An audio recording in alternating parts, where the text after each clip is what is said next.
Mesdames et messieurs, bonjour, bonsoir, ça dépend de l'ère à laquelle vous nous suivez de partout, très chers abonnés des Actualités 26 TV, place au Wapi, Touyakako Solo là, pour parler sur tout ce qui se passe en République démocratique du Congo. Qu'est-ce qui se passe réellement les États-Unis et le Rwanda? Je vais vous expliquer et puis je vais vous parler de la situation qui se passe réellement entre le Rwanda et les États-Unis. Kagame Nengibo Komona Ebongo, très cher Congolais, par rapport à plan stratégique Ignos à Salaki contre la République démocratique du Congo.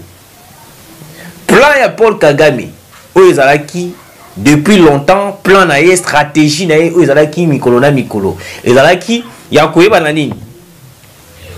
Kosolo la Nabiso na Luanda. C'était prévu que le Rwanda puisse piéger la République démocratique du Congo. Na piège à Rwanda, la RDC allait accepter par rapport à avancé aux Salama toujours. Il y a M23 dans l'est de la République démocratique du Congo. Il a fallu que non Bisoto Ndima doit accepter voir brassage mixage au sein de l'armée. Pourquoi? Parce que Kagame Ye azali tokobenga lokola azali moyibi. Moyibi akoti na ndako na yo po abima akomi ko obligé yo oye bananini te avant na bima il faut osalanga boye, il faut osalaboy. On a été d'accord avec Paul Kagame malgré on avait besoin que Paul Kagame puisse quitter la République démocratique du Congo. Mais na kati ya bloc wana nyonso tout. On s'était posé la question. Mais Paul Kagame, na Rwanda naïe, il nous a toujours dit que notre yé atikala jamais kokota na République démocratique du Congo. Mais pourquoi tant que tu qu'on négocier, Paul Kagame a mis les devants. On n'était pas en train de négocier ou soit de parler avec les M23, mais on était face au Rwanda qui soutient les M23, qui est l'auteur, qui est le créateur des M23. Qu'est-ce qui se passe réellement entre le Rwanda et les États-Unis? Plan Obasalaki avec les Occidentaux. Et Zalaki plan moko ya koué bananini ko coincer Tshisekedi. Parce que les Occidentaux, les États-Unis d'Amérique, bah comprendre que non, malgré la stratégie tout Salaki que Tshisekedi a cédé na pression, a cédé na désordre dans l'Est de la République. Parce qu'à travers le désordre dans l'Est de la République, tu sais qu'il allait céder à la pression de la communauté internationale. Parce que la communauté internationale va côté pression de négocier. De l'autre côté, le Rwanda exige aussi la négociation. Dans la négociation, les États-Unis qui nous négocient avec le Rwanda. Et dans la plan moko déjà préparé parce que na plan ya na kati ya négocier, le Rwanda allait toujours exiger les brassages et puis na mixage na kati armée. Chose que tu sais qu'il refuse totalement.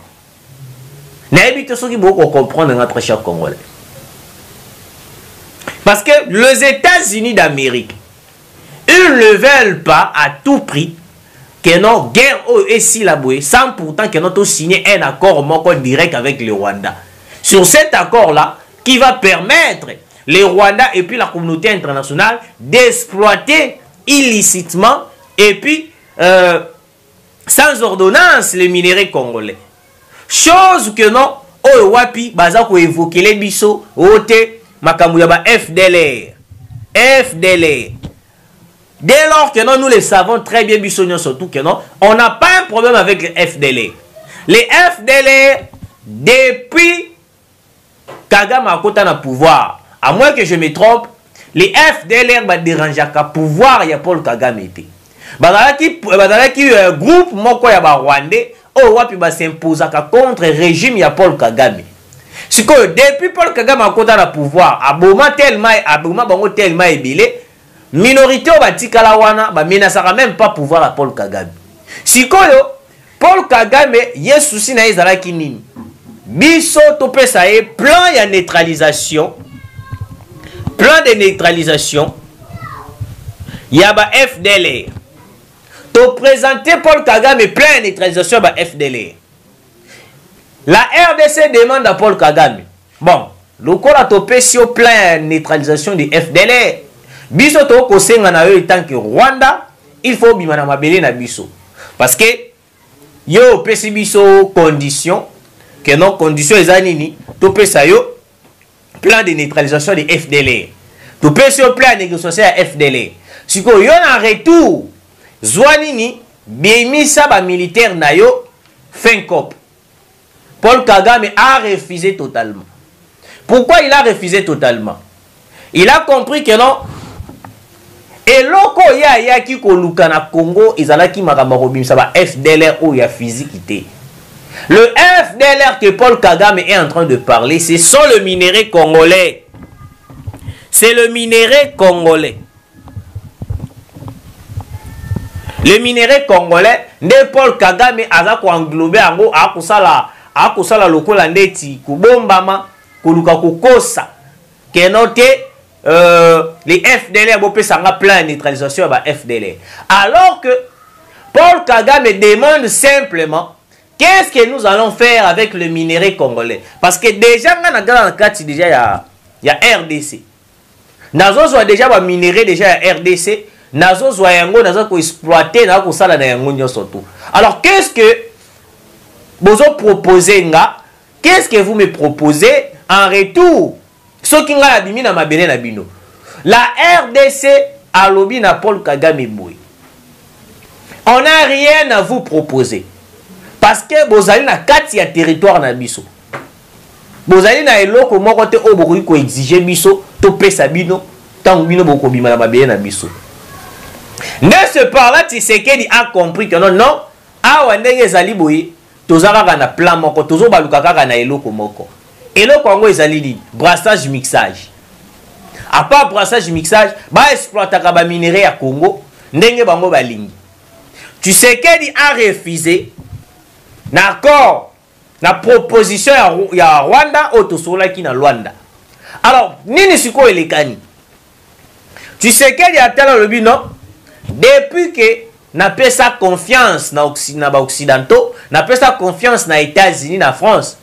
Nazo mona lokola bazo retarder nga makambo. Nazo mona lokola plan na bango et koya ko s'accomplir. Au jour le cessez-le-feu baza ko baksa ba jour. De l'autre côté le M23 bazali ko se renforcer davantage. Ça sera impossible de mon côté, moi la RDC, moi Félix Antoine Tshisekedi de réagir pour combattre le M23 alors que déjà baza ko se renforcer. Plus grave encore, oh wapi bazo kotisaka comment je peux dire, véhicule na bango bazo renforcer na véhicule blindé makambo tout là. Alors qu'est-ce que les États-Unis ont fait?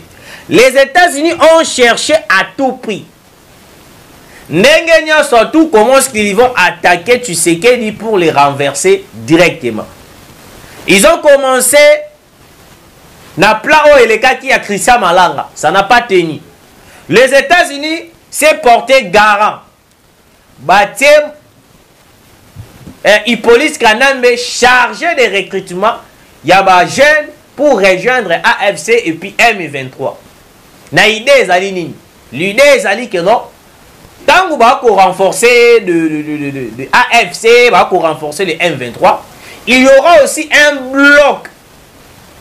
Il y a des Congolais à Kinshasa qui vont faire une attaque, une nouvelle attaque contre la personne de Félix Antoine Tshisekedi Tshilombo. J'ai des vidéos et des audios. Oh wapi, on est en train de préparer une attaque contre le président Félix Antoine Tshisekedi. Pourquoi? Il a refusé totalement l'accord qui a été proposé par les Rwandais de signer un accord visiblement standard au ezali que non brassage mixage au sein de l'armée. Parce que l'Occident en ce moment s'est dit désolé. Pourquoi? Parce que tu sais qu'elle refuse totalement jusqu'à présent d'accepter les accords. Alors que Hippolyte Kanambe Kazemere, il a été facile à manipuler par les Occidentaux. Parce que chose bizarre, et vous allez comprendre, très chers Congolais. L'Occident a vu clair. Les États-Unis a vu clair. Les États-Unis ont compris que non.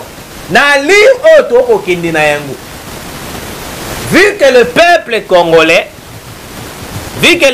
congolais, est derrière Félix Antoine Tshisekedi, et que c'est la biso très difficile, il y a continuer le plan d'abuso, il y a attaquer, il y a neutraliser Tshisekedi totalement. Parce que dans la minute oyoyo, Tshisekedi avait envoyé une lettre à Ibrahim Traoré. Parce que Ibrahim Traoré aussi présent, il y a, si je ne me trompe pas, il y a Sénégal ou Mali, il y a Mali si je ne me trompe pas. Azo participé, il y a Brux. Tshisekedi avait envoyé une lettre à Ibrahim Traoré. Oh, wapi na kati ya lettre wana, il a transmettre yango et pas ya Poutine. Na kati wana, na kati ya lettre wana, oh Tshisekedi a kolobaka non. Na minute, oh, je donne ma position. Je donne ma position. Vu plusieurs tentatives, il y a pourquoi? Parce que je résiste totalement et puis catégoriquement de ne pas négocier, de ne pas accepter le brassage mixé au sein de l'armée. Les Occidentaux, en ce moment, la tête de Félix Antoine Tshisekedi est visée par les Occidentaux. Si quoi les Occidentaux, qu'est-ce qu'ils ont fait? Les Occidentaux, non? Tu sais que il lettre et pas il y a Vladimir Poutine. Ça veut dire que non, nous allons perdre tous les avantages avec Tshisekedi. Alors qu'est-ce que nous devons faire en ce moment? Les États-Unis ont fait ceci. Écoutez. Les États-Unis ont fait une déclaration. Ils ont contacté le Rwanda qui est Paul Kagame. Bah, bon. Na minute ndenge to ko sala boye lokola biso moko to pesa kiyo passe to pesa kiyo cop ya makambo ya minéré ya makambo oyo koleka na est de la République biso moko pe to décider to lobi longola ba militaire na yo longola ba bato na yo na est de la République comme ça to koyeba na ko tala ba makambo mususu sima mais na minute oyo longola na ba militaire na yo parce que na ndenge dossier ko kendele dossier komi kotenga makasi. Kagame a refusé. Kagame a boudé les Américains. Les Américains ont dit oh, mais biso nde mutu to pesa ki yo plan. Biso nde mutu to kotisa ki yo la kati ya jewana ya koyeba na nini ko kende au tchad des ordres na est de la République pour que plan na biso e bana kozala accepter pour que nous faire Kondimisa Tshisekedi a signé accord. Après avoir signé l'accord, nous avons bénéficié de la minérée, nous avons bénéficié pendant le régime de la campagne. Comment est-ce que vous avez la place tu passe aux Oboya Kondima par ordre de la vie? Paul Kagame a dit ceci. J'ai compris que dans il y a dossier Oyo. Vous les Occidentaux, vous allez sincérité envers ça. Oh. Mais tu vas jouer à wana bango boko balobi longola ba militaire. Abadu keli bango lisusu. Paul Kagame balobi boza sincère na ngaité. Le pays on a ozomona baza moins sincère na ngai ezali kaka Londres, Royaume-Uni. Bango de mutu ba ko soutenir nga vraiment à 100%. Mais contrairement à la ville des États-Unis, il y a beaucoup de ordre na alors que vous avez dit que non, les États-Unis ont dit non, là c'est trop grave. Parce que Bissonem Tokoti Bissonem Toko renforcer, Bissonem Toko fait son matériel, Bissonem Toko Salagnan surtout, parce que Bisson les États-Unis, Bissonem Tokoti wana qui nous coûte des ordres dans l'Est. Bissonem aussi les États-Unis to fait son ordre ou bimisaba militaire na yo. Yo komi ko répondre et biso komi ko boya. Ok. Les États-Unis ont dit ceci. Non. C'est que on a minute ndenge ya be makambo za ko beba. Nous risquons de perdre la RDC, tous nos avantages et qu'on la négliger parce que tu sais qu'elle dit à kokende na Russie. Parce que la minute oyo pour équiper l'armée en question. nalobi armée congolaise te mais armée kaka ya armée kaka mpona kosomba bamateriel de guerre oyo tokoki kokundela bitumba na armée normale esengaka mbongo ko biso lokola toza na posa te todepense mbongo ebele mpona koyebana kosomba bamateriel mpona armée congolaise. Nous avons proposé eloko oyo. La Russie a kosala mandoki, il a besoin de minerais pour fabriquer quelques matériels, il y a guerre. Alors, tu sais qu'il a proposé un contrat gagnant-gagnant. La Russie, je vais vous donner le minerai. Le minerai, donc Russie, et puis la Chine. Là, on a un minerai. Donc, on a un minerai. La RDC a un minerai. Là, c'est Tshisekedi. Donc, on a un minerai. Minerai, on a avantagé et pas na binopé. Parce que vous avez besoin que c'est l'ango, minduki, appareil électronique, téléphone et tout et tout. Donc, on a un minerai. On a un minerai congolais. Toyokana. On a un minerai congolais. En retour, bino la Russie et la Chine. Oh, bino boko zong selanga ezali boko pesanga ba arme moko sophistiqué. La Russie batalani na Chine, ba beti calcul bino. Moto o azali tellement sincère, tu sais qu'il est tellement sincère, alors un souci à mboka na ye. Et puis chose grave ezali que non. Il nous a proposé excusez. Il nous a proposé les minéraux.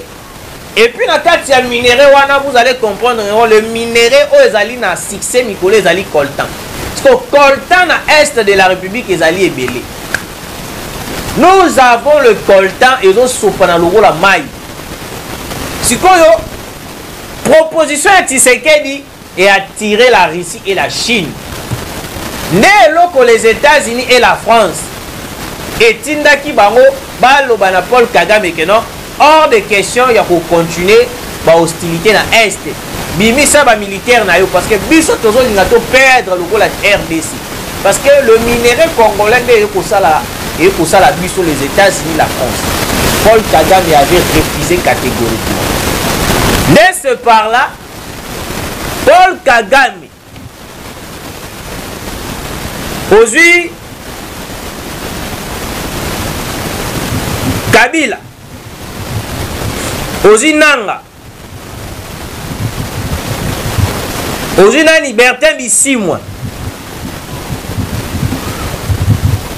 basangani bloc na bango balobi non na ndenge Tshisekedi azwi décision ya ko se rendre kuna na Russie toko perdre. Pourquoi toko perdre? Parce que na logique de choses Sukhoi 25 na biso oyo izo sakana na ba M23.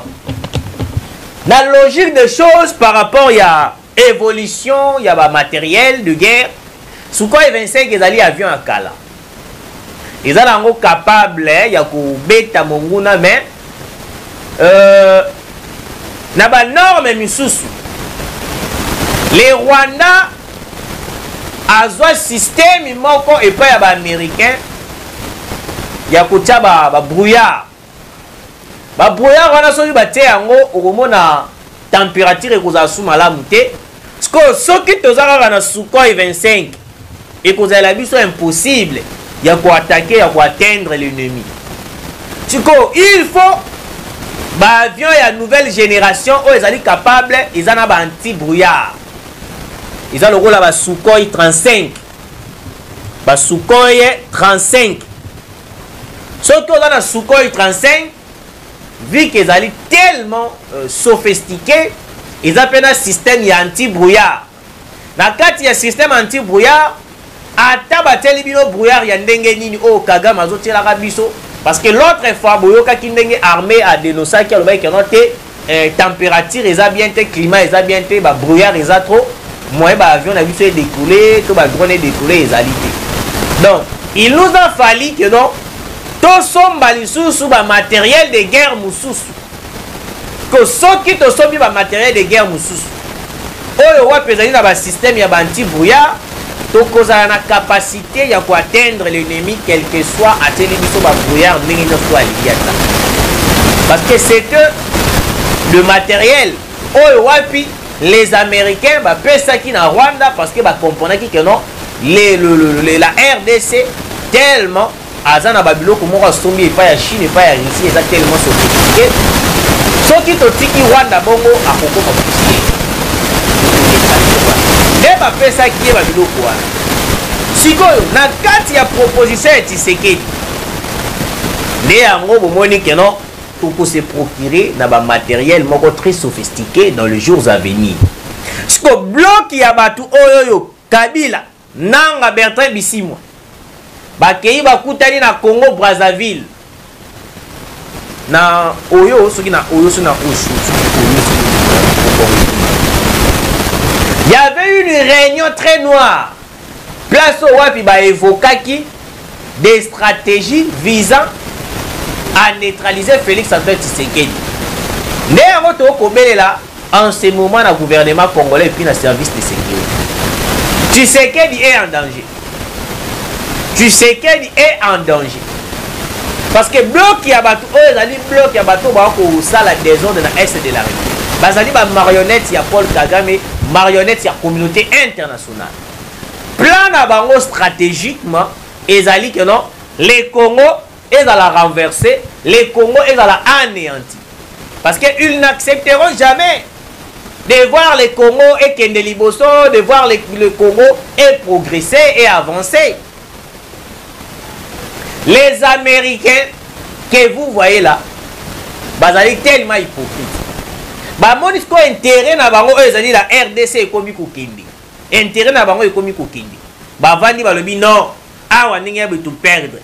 Tu sais que akozala na Chine dans les jours à venir. Place au wapi Tshisekedi alors qu'il faut négocier sur la haine accord gagnant-gagnant avec la Chine. Place au wapi et ils vont parler sur la situation de l'Est de la République et puis na makambo ya BRICS. Parce que kokota na biso na BRICS, les Américains, les Français bakosimba monte. Nde yango moni et ils ont planifié d'attaquer Tshisekedi le soir, ce soir. Pourquoi? Parce que bayebi que non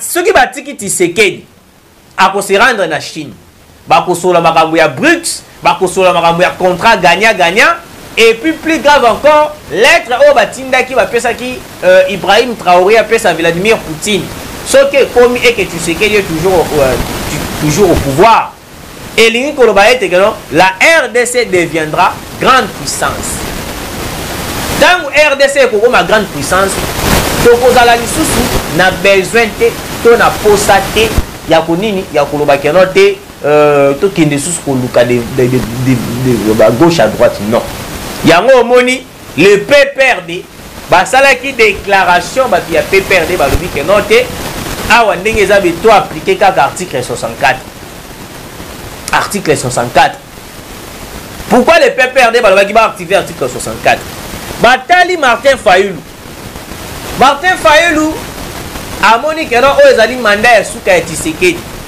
na mandat ya suka ya Tshisekedi iloro nini fona sala il faut na kende pa ba américain na solo na ba américain les américains soki ba kozala d'accord po ba soutenir nga na ba élection ezali koya iloko ba ko bosa na Tshisekedi aza na mandat te Tshisekedi aza na mission pour la vie.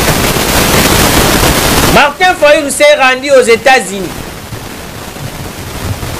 Malgré accueilli aux États-Unis, les Américains apprécié la déclaration de Martin Fayulu. Pourquoi? Pour na bango, baza ko viser que notre Tshisekedi a se rendre aux États-Unis. Yo ozo la biso ba déclaration pour soutenir les États-Unis ont rejeté catégoriquement. Fayulu baye basali déclaration. Ote coalition nationale, to banda to solola, to luka makambo. Le PPRD batali balobi non. Maloba o Fayulu a kobimisa, c'est comme si il est manipulé par Félix Antoine Tshisekedi. Qu'est-ce que nous devons faire? to appliquer article 64. To appliquer article 64 parce que ndenge babaloba o Fayulu akomi kobimisa, c'est comme si Fayulu est avec Félix Antoine Tshisekedi.